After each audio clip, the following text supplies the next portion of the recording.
Estaba pensando que algo que a veces a mí me da mucha bronca, no sé si a ustedes les pasa lo mismo, es cuando estamos mirando una película, estamos mirando una serie, y cuando estamos atrapados en la trama de lo que estamos mirando, de golpe aparece un cartelito que dice continuará. Y ahora, ¿cómo va a terminar la historia? El muchacho podrá rescatar a la chica, morirán los dos en el intento. Vaya a saber cómo va a terminar esto y yo me quedo acá en ascuas sin saber nada, ¿no? Pero ustedes saben que más allá de la trama de una película o de una serie, existe una trama de una historia que es mucho más importante, de una historia que es real y de una historia que puede determinar la bendición o el perjuicio de muchas personas en un determinado tiempo y en un determinado lugar. Es más, es una trama de una historia que puede determinar la eternidad de los hombres. En el día de hoy hemos empezado a estudiar juntos la Biblia, sea a la mañana como a la noche, con un enfoque en la historia de la Biblia. Y cuando uno va a la palabra de Dios, si bien ve una sola historia a lo largo de ella, ve una historia que transita en dos niveles. Está el nivel de lo que podemos llamar la historia primaria de Dios, que se refiere a ese plan eterno que Dios diseñó desde la eternidad y que apunta a poder restaurar su relación con el hombre que ha pecado y se ha alejado de él. Esta historia, este plan eterno de Dios tiene un punto central, neurálgico, y ese punto es la cruz y la resurrección de Cristo. Ahora, en la Biblia ustedes tienen otro nivel de historia, y son las historias particulares de los distintos personajes de la Biblia. Historias que tienen sus aciertos, sus errores, sus momentos de intimidad con Dios de muchos de estos personajes y sus momentos en que se alejan por completo de Dios. Esta sería como la historia secundaria, pero que también está en la Biblia. Pero ¿saben una cosa? Ustedes no sé si recordarán, hace ya varios domingos, yo prediqué sobre la historia de la mamá de Samuel, de Ana. Y cuando prediqué de ella, les contaba que Ana era alguien que no podía tener hijos hasta que en algún momento Dios la movió a orar y a orar pidiéndole un hijo, pero haciéndole una promesa particular a Dios. ¿Ustedes recuerdan? Si Dios le daba un hijo, ella lo iba a consagrar a Dios desde su temprana infancia. Dios le contesta la oración. Ana tiene un hijo, luego va a tener más hijos, pero tiene su primer hijo, Samuel. Pero Dios al mismo tiempo obtiene a un hombre que va a ser un líder espiritual, político, social, clave en un momento crucial de la historia de Israel, como fue Samuel. ¿Por qué traigo a colación esta historia? Porque es uno de tantos ejemplos de cómo vemos que la historia de Dios se entrelaza ese plan eterno de Dios con la historia de los hombres. Y esta es la voluntad de Dios que lo vemos desde el comienzo hasta el final de la Biblia. Dios una y otra vez, de una y otra manera, está propuesto, es divinamente tosudo en esto de querer relacionarnos a su plan, que nuestras vidas dejen de ser nuestras vidas particulares, con nuestros sueños, con nuestras metas, con todo lo que nosotros podemos soñar desde la humanidad nuestra, para que nuestra vida entre en ese plan de Dios, de tal manera que nuestros sueños, nuestras metas, sean los sueños, las metas y los propósitos que Dios soñó para cada uno de nosotros. Ahora, vamos a un pasaje que creo que es clave para explicar un poquito todo esto con la misma palabra de Dios. Si me acompañan, vamos a Efesios. Solamente vamos a leer un versículo. Efesios capítulo 2, versículo 10. Dice así la palabra de Dios. Nosotros, usted y yo también, somos obra de Dios, creados en Jesucristo para realizar las buenas obras que Dios ya planeó de antemano para que nos ocupáramos de ellas. Vamos a prestar atención en este versículo a una palabra en especial y a una frase. Empezamos por la palabra. La palabra es la que ustedes tienen ahí cuando dice: nosotros somos obra de Dios. Esta palabra, en nuestras versiones más comunes, que Reina Valera 60, la tenemos traducida como hechura de Dios. Quiere decir, como dicho en forma simbólica o poética, que usted y que yo somos como una manufactura de Dios, un producto de las manos de Dios, una artesanía de Dios. Eso significa esta palabra. Ahora, fíjense lo interesante. Dice que somos obra de Dios, pero luego agrega: creados en Jesucristo. ¿Cómo es esto? Creados en Jesucristo. Bueno, lo que entendemos es que Dios nos creó pensando en sus propósitos para nuestras vidas. Él sabía dónde íbamos a nacer, Él sabía cuáles serían nuestros padres, Él sabía dónde lo conoceríamos, dónde viviríamos, dónde estudiaríamos. Pero luego dice que nos creó en Jesucristo. Y lo que debemos entender es que para que uno termine de ser ese diseño que Dios soñó que seamos cada uno de nosotros, falta el toque final que solo Jesucristo puede dar a nuestras vidas. Cuando Jesucristo entra a la vida de una persona por medio del Espíritu Santo, entonces estamos en condiciones de que todo eso que Dios soñó que nosotros seamos pueda, en el tiempo de Dios, hacerse realidad. Ahora, esta palabra que yo les dije que puede referirse a una manufactura, a una artesanía, algo que Dios ha hecho, solamente aparece una vez más en toda la Biblia. Y esa vez en la que aparece es en Romanos capítulo 1, versículo 20. No vuelve a aparecer en todo el Nuevo Testamento, hablando del idioma en que fue escrito, ¿no?, el Nuevo Testamento. Dice Romanos 1:20: porque lo invisible de Dios, es decir, su eterno poder y su naturaleza divina, se hacen claramente visibles desde la creación del mundo. O sea, a Dios no lo podemos ver, pero sabemos que Dios existe porque vemos la creación. Y cuando contemplamos la creación, sabemos que hay un creador. Bien, vamos bien hasta ahí. Pero luego sigue diciendo: y pueden comprenderse, ¿qué cosa? El poder y la naturaleza divina de Dios por medio de las cosas hechas, de modo que no tienen excusa. La palabra que en Efesios 2:10 es traducido como obra, pero que refiere a manufactura, artesanía o elaboración personal, acá es traducido en plural como cosas hechas. Es la misma palabra. ¿A qué llego con esto? Esto nos lleva a pensar, y tomando las palabras del pastor que hemos escuchado en el estudio bíblico, que si hay algo que expresa el poder y la deidad de Dios, cuando hablamos de deidad hablamos de su gracia, de su amor, de su justicia, no es lo alto de una montaña, ni lo majestuoso de un mar, ni los coloridos pelajes de un ave, sino que la mayor expresión del poder y de la deidad de Dios es usted y soy yo. Somos aquellos que hemos sido creados a semejanza de Dios. Entonces, esta palabra nos dice que Dios nos creó, Él nos soñó. Vieron que lamentablemente muchas personas dicen que han tenido la experiencia de que sus padres le dijeron: ¿sabes qué? Vos naciste por accidente. A más de uno le han dicho: vos viniste por error.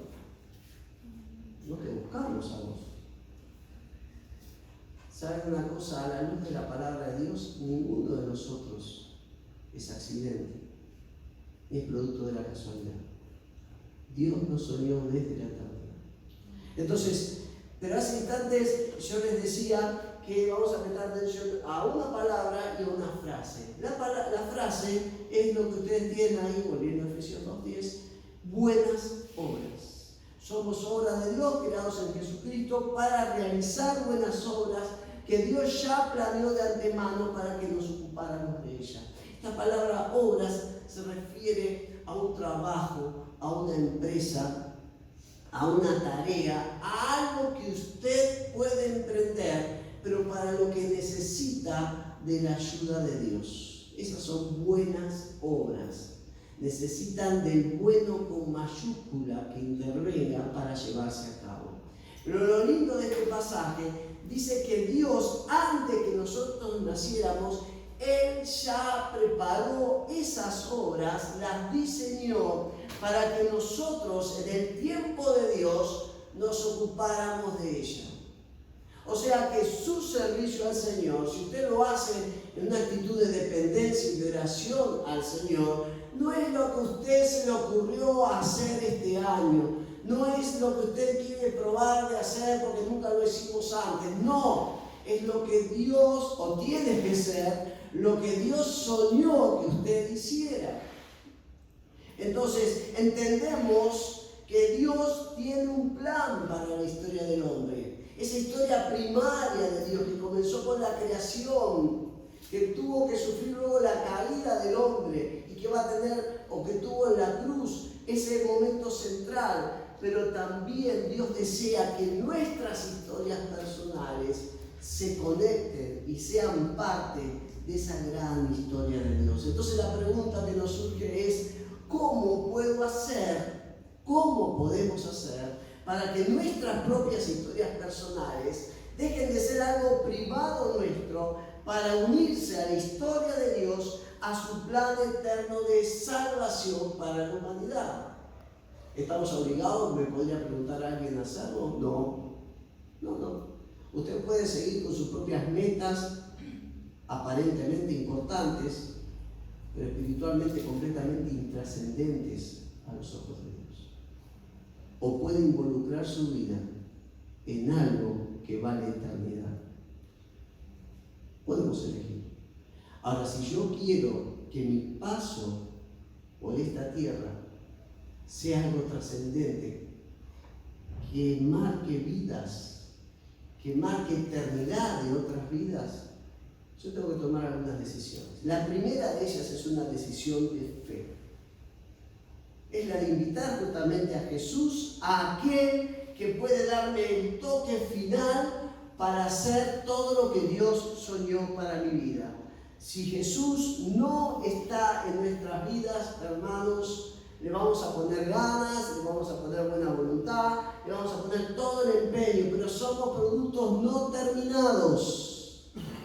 Falta la presencia del Espíritu de Dios en nosotros para que nosotros podamos unirnos a la historia de Dios y a su plan de salvación para toda la humanidad.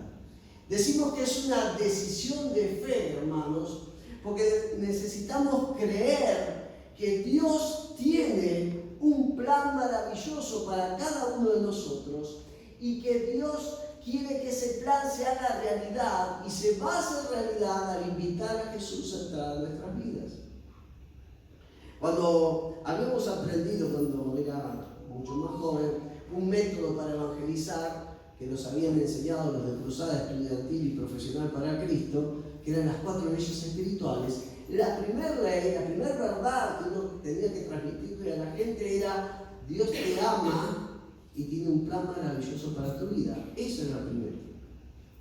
La persona, lo primero que tiene que saber no es de sus pecados, sino que hay un Dios que lo ama, y hay un Dios que lo ama y que tiene algo planeado para su vida. Hermanos, tenemos que creerlo esto. Porque si no lo creemos, vamos a poder tener la profesión más envidiable humanamente hablando, el cargo más alto en la esfera que usted quiera, pero nuestra vida espiritualmente va a ser completamente intrascendente. Una segunda decisión para unir nuestra historia al plan eterno, a la gran historia de Dios, es una decisión de visión. La de dejar de vernos como autores o dueños de lo que somos o poseemos para entender de que solo somos administradores. ¿Qué quiero decir con esto? Acompáñenme a ver lo que dice 1 Corintios 4:7. Dice ahí la palabra de Dios, 1 Corintios 4:7. Porque, ¿quién te hace superior? ¿O qué tienes que no hayas recibido? Y si lo recibiste, ¿por qué te jactas como si no te lo hubieran dado? Muy duro, pero muy claro en el planteo del apóstol Pablo, por si alguien comenzaba a creerse más de lo que debía creerse en el Señor. Porque acá dice que si deseamos que Dios se digne sumarnos a su historia y mantenernos en sus planes, no debemos confundirnos y debemos tener siempre la visión clara de que lo que somos o tenemos viene de Dios a través de Jesús. No hay otra. ¿Y por qué es importante esto? Debemos entender, hermanos, que no somos dueños de nuestras propias vidas. No somos dueños de nuestros mejores talentos o dones. No somos dueños. Porque Dios nos ha comprado a precio de la sangre de su Hijo. Somos productos comprados por Dios. Le pertenecemos a Él. Si a alguien no le gusta, es lo que dice la Biblia. No lo estoy inventando yo. Entonces, si no somos dueños de nosotros mismos, ni de lo que somos, ni de lo que poseemos, somos administradores de lo que Dios nos ha dado y distribuidores de lo que Dios nos ha dado. Alguien lo dijo con estas palabras. Debemos tener en claro que los cristianos no somos fabricantes, somos distribuidores. La fábrica viene del cielo. Los dones, la bendición, la gracia, el poder, la unción, todo viene de Dios. Y si nosotros somos fieles, podemos ser distribuidores y administradores de todo eso. Fíjense lo que reconocía el mismo apóstol Pablo, pero en la segunda carta a los Corintios, capítulo 3, versículos 4 y 5, dice: si hacemos gala de semejante confianza, es porque la hemos alcanzado de Dios por medio de Cristo. No presumimos, pues, de estar capacitados para hacer algo por cuenta propia. Nuestra capacidad proviene de Dios. El creernos autores y dueños de lo que en realidad somos y tenemos por medio de Jesús nos puede producir varias consecuencias peligrosas. La primera de ellas es la soberbia. Es creernos más de lo que en realidad somos. Pero no solamente que nos produce soberbia, sino que la soberbia nos desanima a continuar en nuestra búsqueda diaria de más de Dios, para seguir experimentando su poder en nosotros. La persona que tiene en claro que sin Dios no puede llevar fruto, como dijo Jesús en Juan 15, la persona que tiene eso en claro se transforma en un hombre y mujer de oración. Cuando no tenemos en claro que nuestro poder viene de Dios, la oración es algo anecdótico, un suplemento de nuestra vida que no llevará más de algunos segundos o minutos por día. Pero cuando entendemos que el poder, la gracia, la bendición viene de Dios, nuestros ministerios, nuestros servicios, nuestras vidas familiares, nuestro trabajo van a estar regados de abundante oración.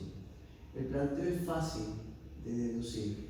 O confiamos en Dios o confiamos en nosotros mismos. Y si no le damos prioridad a la oración de nuestra agenda semanal y nuestra agenda diaria, podemos llenarnos la boca y decirle a los demás que confiamos y dependemos completamente de Dios. Pero si no oramos, estamos demostrando lo contrario. Además, el creernos autores y dueños de lo que somos y tenemos por medio de Jesús nos puede llevar a un olvido muy peligroso, hermanos.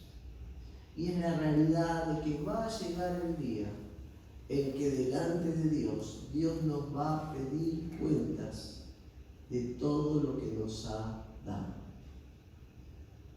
Dios nos va a pedir cuentas de lo que Él nos ha dado. Dice la palabra de Dios en 1 Corintios, capítulo 4, versículo 1 al 5. Por tanto, decía el mismo apóstol Pablo, que los hombres nos consideren como servidores de Cristo y administradores de los misterios de Dios. Ahora bien, lo que se requiere de los administradores es que cada uno sea hallado fiel. Y fiel significa ser alguien confiable por ser un buen administrador de lo que Dios nos ha dado. ¿Cuáles son tus dones, hermanos? ¿En qué te ha capacitado el Señor para servir? Si alguien dice, la verdad que no sabía que existían los dones, bueno, entérate cuanto antes, porque aunque no sepas que tengas dones, algún día Dios te va a pedir cuenta de tus dones. Y ahí no vas a decir, no, pero yo no sabía que tenía dones. Y esos dones tienen que ser puestos a los pies del Señor para llevar fruto. Algún día vamos a dar cuenta de eso. La tercera decisión que debemos tomar si queremos unir nuestra historia personal y familiar a la gran historia de Dios. Dijimos, primero una decisión de fe, la segunda una decisión de visión y la tercera es un poco de cada una, es una decisión de fe y de visión. ¿Y cuál es esta decisión? Es aquella de dejar de vernos como un producto terminado, sino en formación. No existe fundamento bíblico alguno para hacernos creer que Dios nos quiere usar solamente en un momento o una etapa de nuestra vida, por más poderosa, gloriosa y ungida que haya sido. Toda la Biblia nos muestra que Dios tiene la intención constante y hasta que dejemos de respirar, de unir nuestras historias personales a su historia. ¿Por qué lo aclaro? Porque lamentablemente uno comprueba que hay personas que en un momento de sus vidas, sea por insensibilidad o por dureza frente a la voz de Dios, creen que ya han hecho lo que tenían que hacer. Que ya los planes de Dios para ellos o para ellas ya habían terminado. La experiencia nos muestra que paradójicamente la persona que llega a esta conclusión es por dos causas completamente o paradójicamente opuestas. Hay personas que luego de un gran logro en la obra del Señor caen víctimas de un sutil, placentero pero dañino conformismo. Y creen que ya hicieron todo lo que tenían que hacer. Como Dios los usó tan poderosamente, ya está. Y hay otros que creen que no hay más planes de Dios, por todo lo contrario. ¿Por qué? Porque se han equivocado, han errado, han fracasado en el servicio al Señor y dicen, no, ya me quemé una vez, no quiero volver a saber más nada. Sea por una cosa, sea por el desánimo, la indiferencia, o sea por el exitismo y el conformismo, uno u otro tipo de cristiano, cuando todavía Dios quiere seguir usándolo, dice, bueno, yo lo que tenía que hacer ya lo hice. Y nos empieza a contar, yo en el año 70 y pico iba a la plaza, pero yo llevaba a los jóvenes y son todas en pasado las acciones.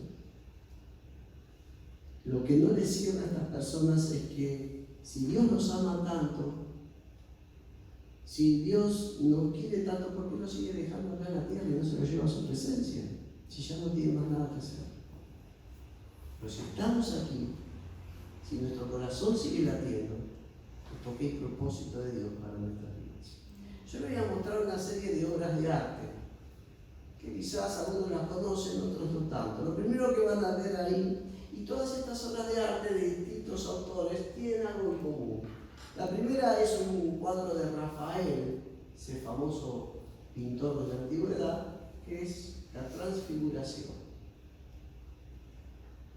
Segundo cuadro es de Da Vinci, es la adoración de los magos. Así se titula ese cuadro. Y lo tercero es una construcción, es un templo precioso que está en Barcelona, de un tal Antonio Gaudí, y es el templo expiatorio de la Sagrada Familia. Así se llama ese edificio, que está en Barcelona. Si alguno va a Barcelona y lo quiere mirar, está bien. ¿Qué tienen en común estos dos cuadros y este edificio? Son todas obras inconclusas, no están terminadas. No sabemos qué le pasó a Da Vinci, si le agarró bronca con este cuadro, si se enfermó, no sabemos. No sabemos qué le pasó a Rafael. Pero los que han estudiado y visto estas pinturas dicen, no, estas pinturas no están terminadas. A estos cuadros les falta algo. A este edificio, a esta catedral, todavía hay que levantarle cúpulas. ¿Por qué les hablo de estas obras de arte inconclusas? Porque cuando yo les hablaba de esa palabrita con la que empezamos a analizar Efesios 2:10, que se traduce como hechura, como manufactura, la palabra en el griego es poema, de donde viene nuestra palabra poema. Lo que quiero decir, hermanos, que usted y yo, y cada hombre y mujer que habita este planeta, la Biblia la ve como si fuera una obra de arte, producto de las manos y de la sabiduría de Dios. El tema es que muchos de nosotros, como estas obras, también somos obras inconclusas. Lo importante es darnos cuenta, lo importante es entender en esta noche que podemos haber logrado grandes cosas en el Señor o no, pudimos haberle servido en tal o tal momento, pudimos haber crecido y avanzado, pero somos productos en construcción, somos obras de arte que Dios quiere seguir completando hasta el día de Jesucristo. Dice el apóstol Pablo en Filipenses 3:13 y 14. Hermano, yo sé muy bien que todavía no he alcanzado la meta. Lo decía el apóstol Pablo, ya anciano. Y él reconocía que no había alcanzado la meta. Fíjense si nosotros estamos un poquito lejos de esa misma meta. Pero he decidido algo, decía Pablo, no fijarme en lo que ya he recorrido. ¿Y qué había recorrido Pablo? Ya había recorrido grandes cosas, ya había fundado muchas iglesias, ya había establecido creyentes en todo el mundo de aquel entonces, pero también había perseguido a la iglesia, había maltratado a la iglesia mucho antes. Todo eso había quedado atrás y Pablo dice, ¿saben qué? Tomé la decisión. Lo que queda atrás, queda atrás. Yo me voy a proyectar a lo que está delante. Y sigue diciendo, ahora me concentro en lo que me falta por recorrer. Así que sigo adelante hacia la meta para llevarme el premio que Dios nos llama a recibir por medio de Jesucristo. Esa era la actitud de Pablo frente a la vida, frente a su propia historia personal y la historia de Dios para él. ¿Y cuál es nuestra actitud frente a la vida? ¿Creemos que ya hemos alcanzado todo lo que teníamos que alcanzar? ¿Ya hemos conocido todo lo que teníamos que conocer? ¿Ya hemos servido todo lo que teníamos que servir? ¿Ya le hemos dado a Dios todo lo que teníamos que darle? O mejor sería decir, bueno, lo que yo hice, le doy gracias a Dios. Pero eso está atrás. Yo me proyecto a lo nuevo de Dios. Amén. Yo los invito a inclinar sus cabezas. Vamos a hablar con Dios. Y este es un momento entre usted y Dios y nadie más. Y mi pregunta es, ¿qué vas a hacer con tu vida de aquí en adelante? No sé cuántos años nos quedan a vos, a mí, a cualquiera de los que estamos aquí. Seguramente a muchos más que a otros. Pero ¿qué vamos a hacer con eso?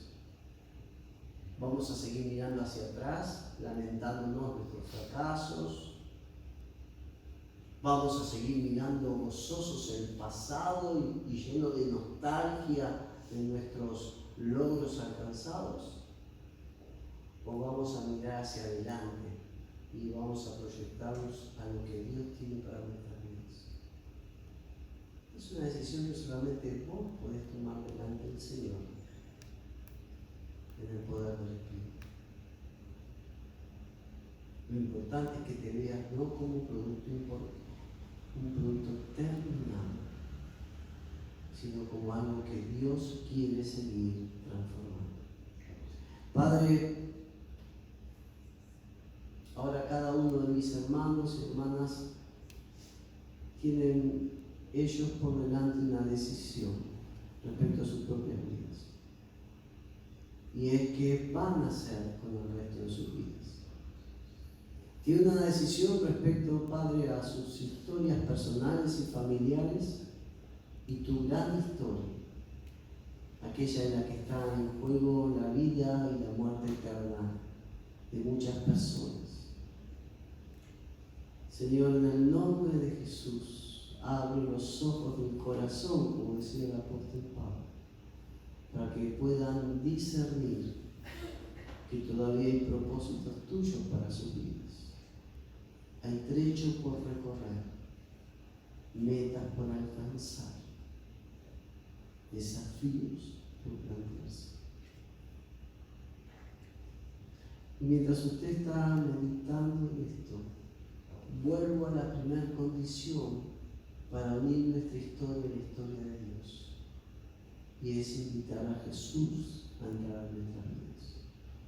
Quizás todos los que están aquí ya lo han hecho en sus vidas en algún momento, pero si alguien aún no ha tomado esa decisión de fe, de reconocer que necesitamos de Jesús, invitarlo a entrar en nuestra vida, que perdone nuestros pecados y nos transforme en un nuevo hombre, una nueva mujer, yo te invito a que lo hagas en esta noche. Y si deseas hacerlo, hacelo de todo corazón. Yo quiero acompañarte en esta oración de fe. Y si querés, poder repetir conmigo estas palabras: Señor Dios, en esta hora reconozco mis pecados, mis errores. Te pido perdón por ellos. Y ahora confieso que Jesucristo en la cruz murió pagando mi castigo, mis errores. Creo en Él como tu Hijo, como Dios, como mi Salvador. Y lo invito a entrar en mi vida. Gracias, Dios, por escuchar esta oración, por perdonarme y adoptarme como tu Hijo. Oro en el nombre de Jesús. Un instante más con nuestros ojos cerrados y nuestras cabezas inclinadas. Y si alguien por primera vez, solo por primera vez, ha hecho esta oración de todo corazón, Dios la ha escuchado, la ha contestado y ha comenzado algo nuevo en tu vida. Pero me gustaría orar por vos si lo has hecho por primera vez. Y si es así, manifestarlo de alguna manera. Puede ser levantando tu mano porque estás sentado o sentada. Queremos orar por vos y encomendarte para lo que viene por delante en el Señor. ¿Alguien ha hecho esta oración por primera vez? Solo si has hecho esta oración y solo si has hecho por primera vez, yo te animo a que levantes tu mano para que podamos orar por tu vida. Y ahora me dirijo a los que ya somos del Señor. ¿Qué vamos a hacer con nuestro futuro? ¿Vamos a seguir proyectando a lo que está por delante o vamos a mirar para atrás y alegrarnos o entristecernos con nuestro pasado? Aquellos que entienden en esta noche que Dios todavía tiene propósitos para su vida, yo te animo a que vos te pongas de pie delante del Señor. Solo si entendés que Dios tiene planes que todavía no han llevado adelante en tu vida. Solo en ese caso, yo te animo a ponerte de pie delante del Señor.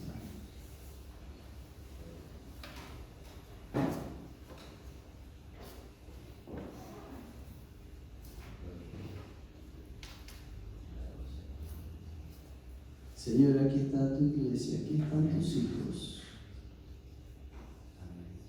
Aquellas que se han puesto de pie son los que entienden, Padre, de ti, que tú hoy les estás recordando que todavía tienes propósitos por cumplir en sus vidas. Que tus sueños quizás se han cumplido en parte, pero aún hay muchos más por cumplir en nuestro breve paso por esta tierra. Señor, bendice esta decisión de mirar hacia lo que está por delante, dejar lo que quedó atrás y proyectarnos a lo que viene por delante. Nos da temor lo nuevo, lo desconocido, pero tu vara y tu callado nos infunden aliento. Y Señor, en el nombre de Jesús, declaro para la vida de cada uno de los que se han puesto de pie lo que el apóstol Pablo decía en Filipenses 1:6: estoy seguro de que Dios, quien comenzó la buena obra en ustedes, la va a continuar hasta que quede completamente terminada el día que Cristo Jesús muera.